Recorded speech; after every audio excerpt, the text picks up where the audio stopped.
Hello, ladies and gentlemen. Jew Godfather here, back again with another episode of the Kosher Nostra podcast.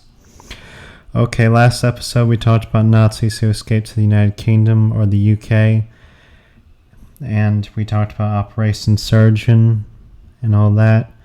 Now we will be discussing another country who helped Nazis escape justice. So let's get into that, shall we?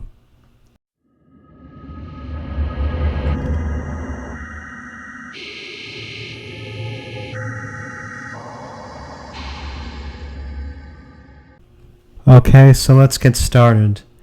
As always, my sources will be available in the link down below in the description. Also, I will include YouTube channels of other influencers who talk about the subject of Nazis, like Mark Felton and the World History Channel. Okay, so we are talking about Nazis who escaped to Australia. Now you're all wondering how this happened. Well, that is because of Sir Garfield Barwick, who was Australia's Attorney General, who argued that war criminals who came to Australia should be allowed to, quote-unquote, turn their back on past bitterness and make a new life. Because of this, over 800 suspected Nazis settled in Australia. Significant progress to take action against these Nazi war criminals in Australia didn't occur until the 1980s and the early 1990s. Okay, so now with that out of the way, let's talk about one of those Nazis who escaped to Australia, shall we? Okay, so we're going to be talking about Charles Zentai. Charles Zentai was a Hungarian Nazi collaborator who was a warrant officer during World War II in the Hungarian army.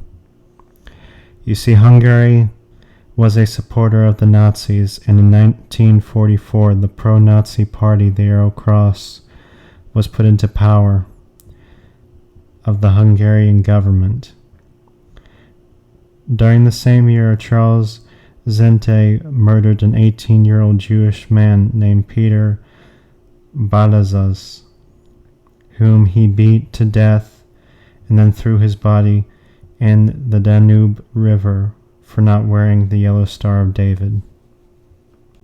After the war, Zentai fled to Australia. His crimes were later brought to light, and he was briefly imprisoned in 2009.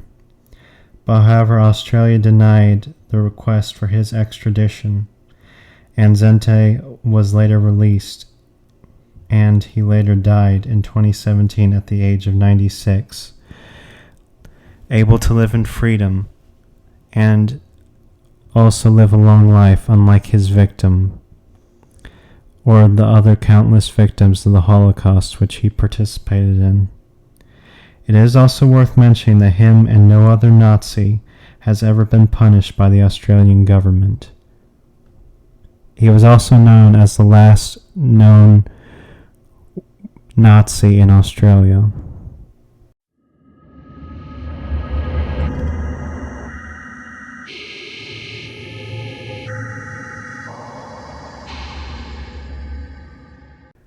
Okay, so we learned about Charles Zentai, and we also learned that 800 Nazis found refuge in Australia, and none of them were ever prosecuted by the Australian government. Okay, so next time we're going to be talking about, we're going to be revisiting in the next two episodes countries that let Nazis escape. We're going to be first talking about America, since there's another aspect that I didn't discuss. And also we're going to be talking about, in the episode after that, we're going to be discussing South America again. Anyway, I hope you all have a good night. Sei gesund. Goodbye.